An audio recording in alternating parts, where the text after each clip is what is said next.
So joining me is Stuart Watkiss as we continue this YouTube series. So Stuart, you started out at Wolverhampton Wanderers. What was life like as a YTS at Molyneux? Yeah, it was good days. You look back with nothing but fond memories, really. Decent youth team, a real old-fashioned, strict youth coach that installed, if you like, good principles. So yeah, you was at Molyneux for long hours, but you enjoyed your day. You look forward to going into work. At the time, Wolves were Premiership, or First Division in those days. So that was good. So you got to see all the top players, and you got to train, obviously, if you was doing okay with the first team. So yeah, good memories. Made a lot of friends there, and obviously Wolves, and being from Wolverhampton, Wolves was the team I supported all my life. So to join them as an apprentice was brilliant. You made a couple of first team appearances as well. What was that like? Oh God, yeah, fabulous. I think I was 17 at the time. Wolves were struggling in the division, in the relegation zone, and eventually did get relegated that season. But I think it was about March time. I made my debut at home to Sunderland. So that was great. I think the game finished 0-0, and then a week later played down at Highbury against Tottenham, and we got beat, but I did okay, and just a marvellous experience playing against, players that you'd seen on Match of the Day, and all of a sudden, you're playing against them. So, again, as what I said earlier, it's just good memories, and you look back and it puts a smile on your face. When you left Wolves, was it a case of their financial problems that were going on at the time? Maybe. I mean, I was there after they got relegated from the First Division that season. There was a change of manager. Tommy Docherty came in. I actually played all of that pre-season in the first team, only to get injured a week before the season started. But when I got fit, I never really got a look in. So I was moved on pretty quickly. Yeah, finances were not great at Wolves at that time, and subsequently, they went bop, and from going from First Division, 3 years later, they're in Division 4. Looking at Wikipedia, I need to check this with you. Was it Crewe you went to then, or did you then drop into non-league? No, I had a little spell at Crewe. Dario Gradi was manager. The days when David Platt was there, Jeff Thomas, John Pemberton. Good players. I made a couple of appearances towards the end of that season. Actually, Dario offered me a non-contract for the next season. But if I'm being honest, leaving Wolves kind of broke my heart.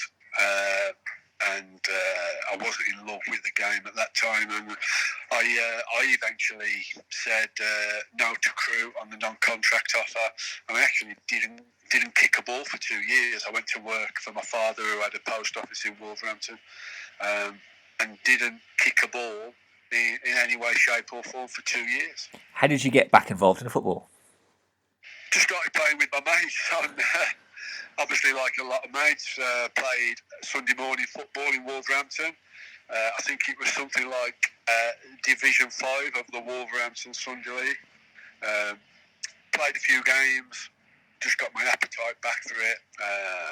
Started really enjoying my football, and it wasn't long before I signed for a semi-pro club, local semi-pro club in Wolverhampton called Mansfield. And then not long after that, I moved on to Rushall Olympic. Stayed there for 4 or 5 years, but had the chance to move higher to conference clubs. But because by now I was working at the main post office in Wolverhampton behind the counter, I worked every other Saturday morning, so it kind of restricted ability to travel. So I stayed West Midlands football for, as I say, 5 years, 6 years, before I eventually got the chance to sign for Walsall under Kenny Ibbott. What made you decide to go to Walsall? Because you were 26, 27 then. It was must have been a big decision to quit your day job to go pro again. Yes and no. I mean, I had a good steady job, if you like. But it happened so quickly. On the Tuesday, Rushall played Walsall in a pre-season friendly. Thursday, I got a phone call off Walsall asking if I'd play for them in a pre-season friendly for them at Telford on the Saturday. I did that, and I went straight back to Walsall's ground straight after the game on that Saturday, and they offered me a 2-year deal there and then, which I accepted, and went to the post office on the Monday to resign, if you like. They were as good as gold, let me leave straight away. And I started at Walsall on the Tuesday. So, and I think that Tuesday we actually had a pre-season game against Aston Villa. Guy Whittingham, I think, was making his debut for Aston Villa. So that's how quickly it was. It was all in the matter of really 2 or 3 days that I got the second chance, if you like, and it was just an opportunity that I was determined to grasp with both hands. How did you find the step up from semi-pro back to professional after being there before? Oh, there's a definite step. There's undoubtedly players who play semi-pro and non-league that have the ability to make the step up to league football, but it takes a bit of time. You get better by training with better players daily on the training ground, and then obviously playing in a better standard where everything's done a little bit quicker. Players are fitter. It takes a bit of time, but luckily it went okay for me. I adapted pretty quickly. Kenny Ibbott was absolutely brilliant to work for, and as I say, Walsall had some good players at the time as well. So I was fortunate, But when you get a second chance after being out of the full-time game for so long, you just determined that you're not going to mess it up, And you won promotion at Walsall as well. Yeah, in my second season, Kenny left, Chris Nichol come in. Didn't exactly see eye to eye with Chris. Played probably 2/3 of that season. The first 2/3 of that season that we got promoted, and then was out of favour towards the end. But still, great experience to be involved in a promotion-winning team. And again, you look back at those times. I think I had about 2.5 years at Walsall as a player. Thoroughly enjoyed it. Made some good friends again.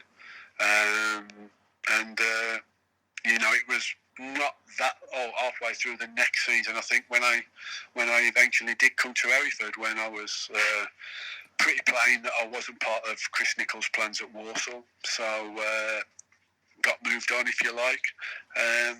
Had the opportunity to come to Hereford under Graham Turner. Obviously, I played with Dean Smith at Walsall as well, so it was a no-brainer for me. So I was happy to come. How did Graham sell the club to you? He didn't really have to sell it. I had a little chat with him on the phone. He expressed his interest, told me, if you like, what he wanted or what he expected from me as an individual.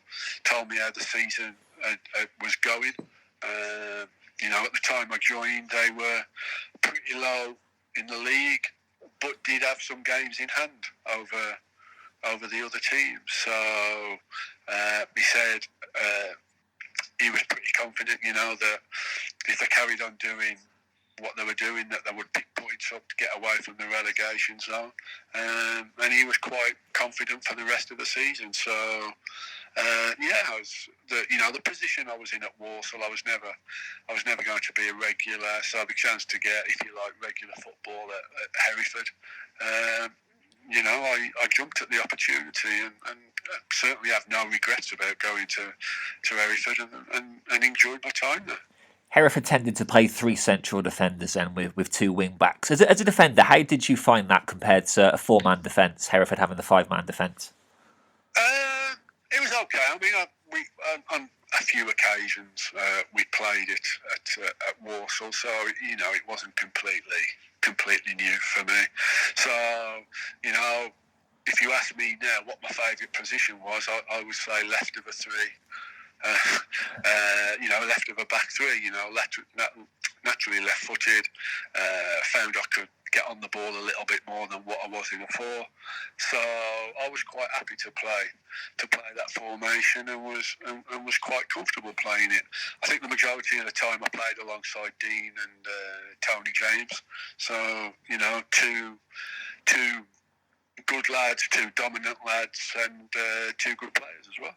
As soon as you joined, we just went on a fantastic run, which ended up us reaching the playoffs. Now, what was it like as a player being involved in that team that was winning and the confidence that it must have installed? Oh, it's great. Obviously, it's. I know people say it's a habit winning, and it is. And it once you get on a bit of a charge, you're hard to stop. And we were a good team first and foremost. When everybody was playing and everyone was fit, we were quite strong. We had some big lads in the team as well, so we could look after ourselves physically. But we had some good players as well. So I think we were quite tough to play against. It was quite funny because we went on the great run. I don't know exactly. I know we got beat at Cardiff, and Darlington might have beat us twice in the league. I don't remember getting beat by anybody else, so I don't know if that's the case. But we used to come in laughing, really, that we used to kind of say to each other, "What are we doing? We're going to get in the playoffs. We should be on the beach. We should be breaking up, and we're going to be giving ourselves extra weeks." But it was just our way of handling the situation. It was just great to be involved with. Everybody was enjoying the football. When you're winning, you look forward to the next game, and you feel like you can beat anybody. And we did feel like we could beat anybody. I think it was just really unfortunate for us that we got Darlington in the playoffs. We fancied our chances against the other two teams in the playoffs. I think it was Plymouth and Colchester. We really believed if we got either of those two teams, we would be too strong for them. But we were aware that Darlington had beat us twice in the league, and they had some good players as well. They had a good team that season. You have to say that players that went on to have good careers. So, but again, good memories, and certainly the playoffs. I remember, coming out for the warm up for the home game, literally at whatever it would be, 2:10. And the place was absolutely rocking already. It was packed. The atmosphere was great. But the atmosphere for a lot of the games, that second half of that season, was really, really good. And I think the fans really got behind the team because they could see that the players were having a right go. The club were trying to do it the right way. And we were getting some good results.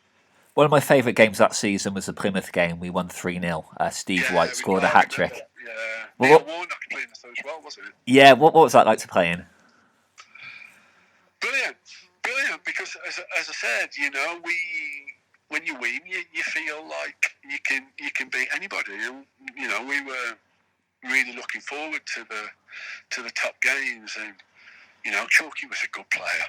He was coming towards the end of his career at that time, but he certainly knew where the net was. And you always felt, when you attacked, that you had a chance of scoring. And as I said, he was a good player. He was tried and tested by that stage of his career. He'd scored goals everywhere that he'd been. So, as I say, we were confident that if we got the ball up to him, that he would deliver the goods, and he did. So the season ends. Get knocked out by Darlington. They played Plymouth in the final. Plymouth beat Darlington. Was there any indication that you wouldn't be kept on, just after the Darlington game? looking back, and at the time, I thought I was going to be offered a new contract. Obviously disappointed we didn't progress past Darlington, but we touched on it that when you join a club and towards the bottom of the league and you go on a great run, get to the playoffs, you don't quite get over the line. I thought I was going to be offered a new contract and was bitterly disappointed when I wasn't. Now, I don't know what the club's finances were like at that stage. I wasn't the only senior player that left at the end of that season, and I know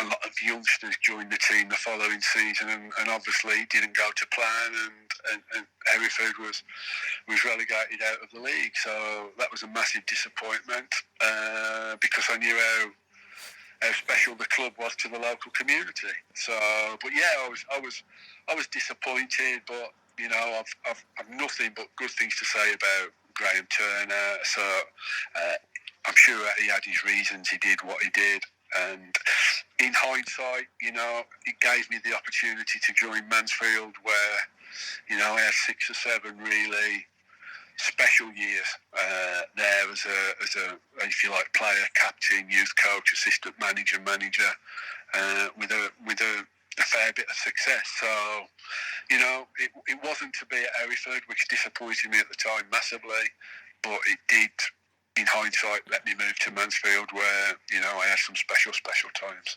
You joined Mansfield initially as a player, then moved on to assistant manager and then manager. How did you find the difference between managing and playing? Well, a couple of years after I joined Mansfield, I had to finish with an injury. And to be fair, it was not that long before I joined Hereford. I thought I twisted my ankle in a reserve match. It has come to light since that I'd actually broke my ankle. So all my time at Hereford, I was popping 6 to 8 painkillers a day just to get through training. And to get through the matches. So I since know now that all my spell at Hereford, I actually had a broken ankle. I got injured at Mansfield, same foot. Went to see a specialist who then informed me that I'd broke my ankle, if you like, previously, and all the bone had calcified. I had to finish playing, but I was fortunate that Steve Parkin, the manager at Mansfield, offered me the youth team job there and then. So as soon as I finished playing, I started my coaching career with the youth team at Mansfield. Had 3 years with the youth team there, and again had some success in the terms of the amount of players that progressed into the first team. I think at the time we were the best in the country. I had the youth team for 3 years, and I think 22 players went on to play in the first team at Mansfield, and many have had really, really good careers. Some have gone on to play international, Premiership football, Championship football. People like Liam Lawrence, Republic of Ireland, Sunderland, Stoke. Leroy Williamson played at Watford in Jamaica. Alex Baptiste, Blackpool, and many, have had 400, 500, 600 games careers. So, looking back, they were great times as well at Mansfield, and then I got the opportunity to move up really at the same time as these players into the first team. I went as assistant manager for 6 months before I was offered the manager's job when Billy Deedon left to take over at Notts County. You also had a spell at Kidderminster Harriers where you pitted your wits against Graham Turner when he was manager of Hereford. What was that like? It was, Mansfield was a success where we got promoted. I was lucky enough to be a manager that got promoted out of League Two. Kidderminster was a tough gig. I went when they were rock bottom of the Football League. Everybody goes to Agborough and see, a lovely little stadium. but the club didn't have the underbelly of a football league team. There was no apprentices, no youth players there daily. No training ground. There's no training ground at Mansfield either. So my two managers' jobs in the UK, I've not had a training ground, which makes life really difficult. Also at Kidderminster, there was a power struggle between the owner of the football club and the board, and they didn't get on with each other. So that made the 12 months really, really tough at Kidderminster. Stuff that was going on behind the scenes, financial problems as well. Obviously, ultimately, we got relegated out of the Football League to play in the Conference League the season after. But there was so much trouble behind the scenes. I've never spoke about it since I've left, and I won't really speak about it publicly.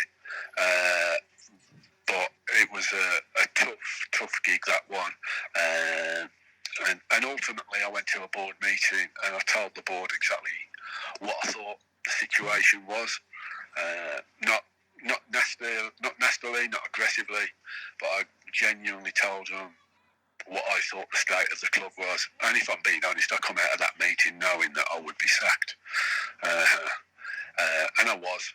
That was a Thursday night. We had the board meeting. We played on the Saturday. I think we beat Dagenham 3-1, and then I got told that they didn't want me anymore on the Tuesday. So, but yeah, tough gig, but a spell that makes you stronger, makes you better, adds to your experience, and it was a testing time. But again, no regrets that I did it. Did my best. Can look anybody in the eye that I did my best. And as I say, you learn and you move on. You're still involved in football now. Can you tell us what you're doing? Well, as we speak, I'm technical director with the Bangladeshi Football Federation. But I'm expecting to revert back to what I was doing before, which was basically the assistant manager of the Bangladesh national football team. So I've been out there now for 2 years. Very different. I had a year in India as a head coach. I've had a spell in Malta as a head coach. Now the chance to work at national team level, albeit, not one of the strongest football nation, has been brilliant. We currently, or until the Corona situation, we were involved in World Cup qualifiers. We're very much the San Marino of our group. We're the lowest ranked team in the group, but it's been brilliant. We had the chance to play in front of 80,000 in Calcutta when we played India and drew one each. We played the Asian champions Qatar in Dhaka and only narrowly got beat. So it's been different. Been to places that I never thought I would go to, certainly for football. And enjoying it, but like everybody involved with football at this moment in time, just waiting to see how the COVID-19 situation settles down, if it settles down, and see if we can get playing football. But as I say, like everybody, I think the most important thing is everybody's health, really, over football. So are you living in Bangladesh at the moment? No, I kind of... I'm based in Grimsby now. After I left Kidderminster, the season after, I was assistant manager at Grimsby for 3 years. I was divorced at the time, so I met a Grimsby girl and remarried. So, if you like, Grimsby is my home now. Been up here about 12 years. And because it's Bangladesh and you're working with the national team, you tend to go out for about anywhere between a month and 8 weeks at a time, and then you'll come back for 2 or 3 weeks, or even longer to Grimsby. So it's a job that, I'm away for a few weeks at a time, but I'm still regularly back in the UK, obviously, because you're not it's not club football, so you don't have to be there all the time. Josh Guyland's got Hereford and Grimsby connections. You must Yes. cross paths with him. Yeah, I know Josh. I know Josh from his footballing days anyway. Certainly his Kidderminster spell where he did well, and then he came to Grimsby and had a successful spell as well. Josh is partner, and he's and my stepson, stepbrother and sister. So any family doers, Josh is very often there. So I can always have a chat with Josh, which we do. We talk football, and as I say, he's a good lad. I know he's an educated lad. I believe he's brought Steve Burr in as well, which I think is a good move. I've known Steve a long time. He's been successful, especially in non-league football. So I'm sure they can be bouncing ideas off each other. So, hopefully for Josh and hopefully for Hereford, they do well, and it would be great to see Hereford back in the Football League, because certainly they've got the fan base, they've got the ground, and I think the town needs the football club to be successful. So it would be great to see, if you like, a rejuvenated Hereford back to where I feel they belong. I always think of Hereford as a football league club, and I always look back at my time at Hereford with good memories. The fans were great. Enjoyed my football there, as we said earlier. I was really disappointed at the time that I didn't get offered a new deal, because 99.999% I would have signed it, but wasn't to be, didn't work out that way. But I still want nothing but good for the club. And just from the outside looking in, it looks an absolute fabulous project for somebody to go in there and to try and get the club firing again, and get a bit of success back into the football team.